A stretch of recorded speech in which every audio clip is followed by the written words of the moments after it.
Adi. Today we are going to talk about a novel by Bhavani Bhattacharya that is A Goddess Named Gold.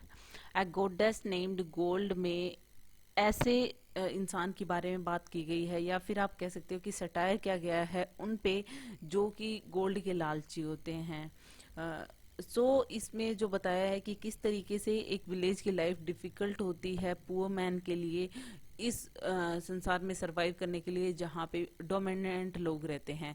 जैसे कि अगर हम इसमें characters की बात करें तो मीरा, सेठ श्याम सुंदर और लक्ष्मी और नैगो हैं।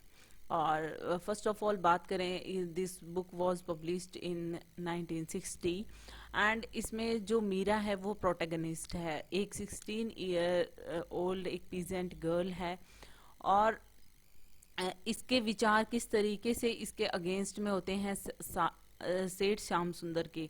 दैट मीन्स ये एक डोमिनेंट क्लॉथ मर्चेंट है और इसको बहुत ज्यादा गोल्ड का लालच है। दैट मीन्स कि ये पैसा कमाना चाहता है ज्यादा से ज्यादा, जैसे टिपिकल होते हैं जो मर्चेंट्स। तो ये सेठ श्याम सुंदर जो है वो किस तरीके की चीजें करता है वो हम इस नॉवल में देखेंगे। लक्ष्मी जो है वो श्याम सुंदर की वाइफ है और नैगो जो है वो इनका बेटा है।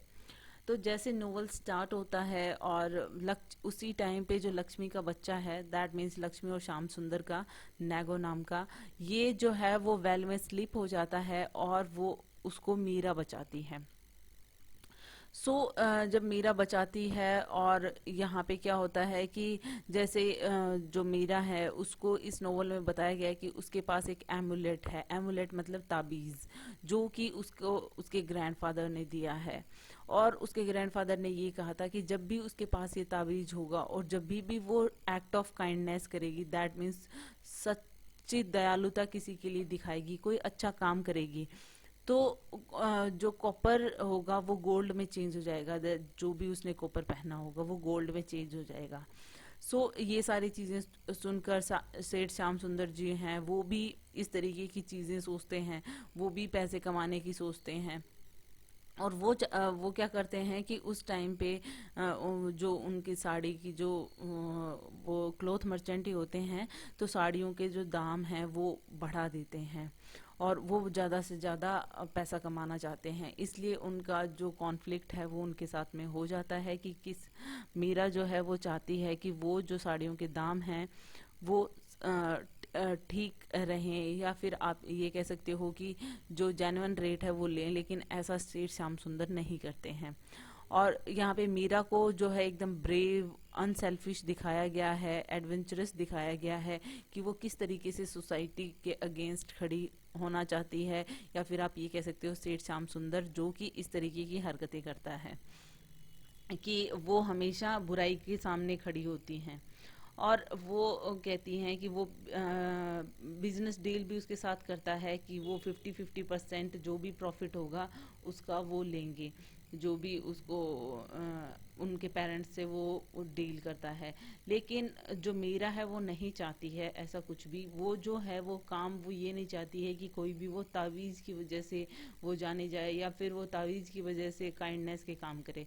तो मीरा जो है वो अपना तावीज़ जो है वो रिवर में फेंक देती है और अब वो फ्री होती है कुछ भी अच्छा करने के लिए, क्योंकि अब उसको कोई किसी के साथ डील करने की जरूरत नहीं है। उसको लगता है कि जो फ्रीडम है वही रियल पावर है। दैट मीन्स वही और कोई पावर नहीं है। अगर आप कोई कॉपर को गोल्ड में चेंज करते हो तो ये आपकी रियल पावर नहीं है, फ्रीडम आपकी रियल पावर है। और ये जो टच स्टोन है वो सबके पास होता है, जो कि मीरा को उनके ग्रैंड पेरेंट्स से मिला था जो टच स्टोन। तो मीरा कहती है कि फ्रीडम रियल टच स्टोन है। और इसी पे भट्टाचार्य लिखते हैं, without acts of faith freedom is a dead pebble tied to the arm with a bit of string fit only to be cast into the river. कि बिना फेथ के, खुद के फेथ के, फ्रीडम जो है वो एक ऐसा डेड पेबल होता है, जैसे कि कोई कोई भी डेड पेबल जो आप अपने हाथ से बांध लेते हो कोई भी रस्सी की मदद से, वो सिर्फ और सिर्फ जो है वो नदी के में फेंकने लायक ही होता है। क्योंकि जो एक्चुअल जो है टच स्टोन वो तो इंसान के अंदर होता है, उसकी फ्रीडम में होता है, उसकी काइंडनेस के वर्क्स में होता है।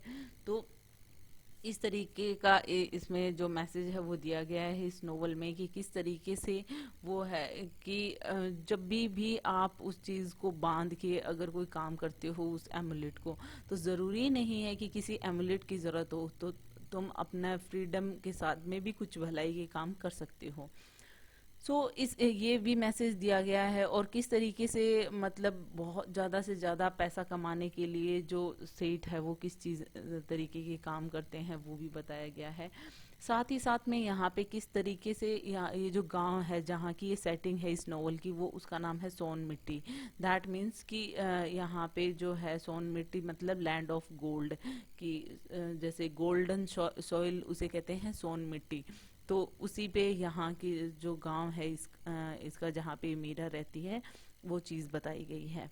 और यहाँ पे जो मीरा का यहाँ पे जो घर है उसको भी बताया गया है कि उसको क्या बोलते हैं, उनको बोलते हैं काउ हाउस 5, मतलब the cow house 5। That means यहाँ पे 5 लेडीज रहती हैं जो कि हैं सुहागी, बिमला, चंपा, मुन्नी और मीरा। इनमें से सबसे स्ट्रांग होती है मीरा, जो कि सेठ श्याम सुंदर का मुकाबला करती है।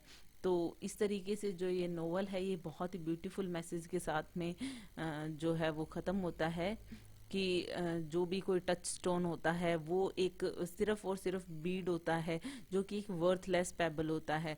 असली जो गोल्ड होता है वो तो इंसान की काइंडनेस में होता है। जो कि हर इंसान को अपने साथ में रखना चाहिए। It's all about it. Hope you like it. If you like it please hit the thumbs up button. Please subscribe the channel. Put your views and suggestion in comment section. So thank you.